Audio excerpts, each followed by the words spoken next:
అందరికీ నమస్కారం. నేను మీ ఆయుర్వేద డాక్టర్ చిట్టిబొట్ల మధుసూదన శర్మని. మనం ఈ వీడియోలో గ్యాస్ట్రిక్ ట్రబుల్ సమస్యకి చక్కటి గృహ వైద్యం అనేటువంటి ఆసక్తికరమైనటువంటి అంశాన్ని గురించి తెలుసుకోబోతున్నాం. ఈ రోజుల్లో 100 మందిని మనం గమనించినట్లయితే 100 మందిలో దాదాపు 70-80% మందికి పైగే ఈ గ్యాస్ట్రిక్ ట్రబుల్ వేధిస్తూ పీడిస్తూ బాధిస్తూ నానా రకాలైనటువంటి ఇబ్బంది పెడుతూ ఉంటుంది. ఈ గ్యాస్ట్రిక్ ట్రబుల్ సంబంధించినటువంటి సమస్యల గురించి మనం ఆలోచించినట్లయితే కొంతమందికి లేదా ఒక్కొక్కరికి ఒక్కొక్క రకమైనటువంటి లక్షణాలు ఉంటాయి.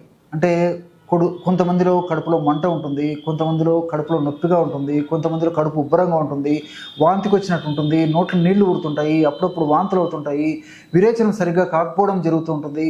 అదేవిధంగా కడుపులో ఏదో మెలిపెట్టినట్లు ఉండేటువంటి పరిస్థితి ఉంటుంది. ఈ అన్నిటి ప్రభావం చేత కీళ్ళ నొప్పులు, కాళ్ళ నొప్పులు, మోకాళ్ళ నొప్పులు, భుజం నొప్పులు, తలనొప్పి, మెడ నొప్పి ఇలాంటి అనేక రకమైన నొప్పులు వస్తుంటాయి. ఇలా వివిధ రకాలైన లక్షణాలు కూడా ఈ గ్యాస్ట్రిక్ ట్రబుల్ అనేటువంటి సమస్యలో కలుగుతుంటాయి అన్నమాట.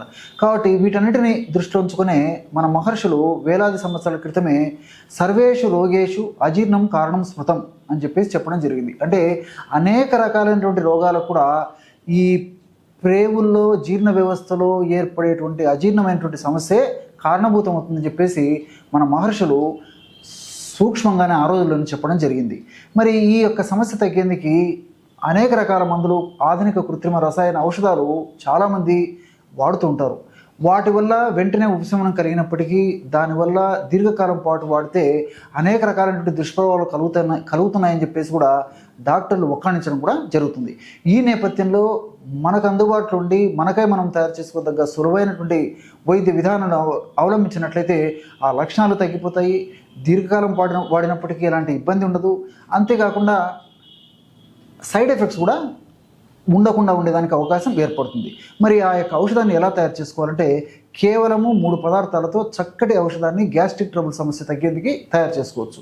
ఆ ఔషధం ఎలాగంటే జీలకర్ర చూర్ణాన్ని ఒక 50 గ్రాములు తీసుకోండి. అలాగే ఉప్పు, అంటే మన ఇంట్లో వాడేటువంటి ఉప్పు, ఈ యొక్క ఉప్పు 25 గ్రాములు, లేకపోతే సైంధవ లవణం కూడా వాడుకోవచ్చు అనమాట. జీలకర్ర చూర్ణము, జీలకర్రను వేయించి చేసినటువంటి చూర్ణం 50 గ్రాములు, సైంధవ లవణం లేదా ఉప్పు 25 గ్రాములు, ఇంగువ ఒక 5 గ్రాములు మాత్రమే తీసుకోవాలన్నమాట. ఇంగువ అంటే ఇప్పుడు మనకి ఇంగువ ముక్కల రూపంలో, గడ్డల రూపంలో మనకు మార్కెట్లో దొరుకుతుంది. అది తెచ్చుకొని కాస్త కొద్దిగా నలగొట్టేసేసి కాస్త నెయ్యి వేసేసి వేయించేసేసి పొంగుతుంది అనమాట. ఆ విధంగా వేయించడం వల్ల ఆ విధంగా పొంగించినటువంటి ఇంగువ చల్లారిన తర్వాత చూర్ణం చేసి పెట్టుకొని ఆ చూర్ణాన్ని ఒక 5 గ్రాములు తీసుకోవాలన్నమాట.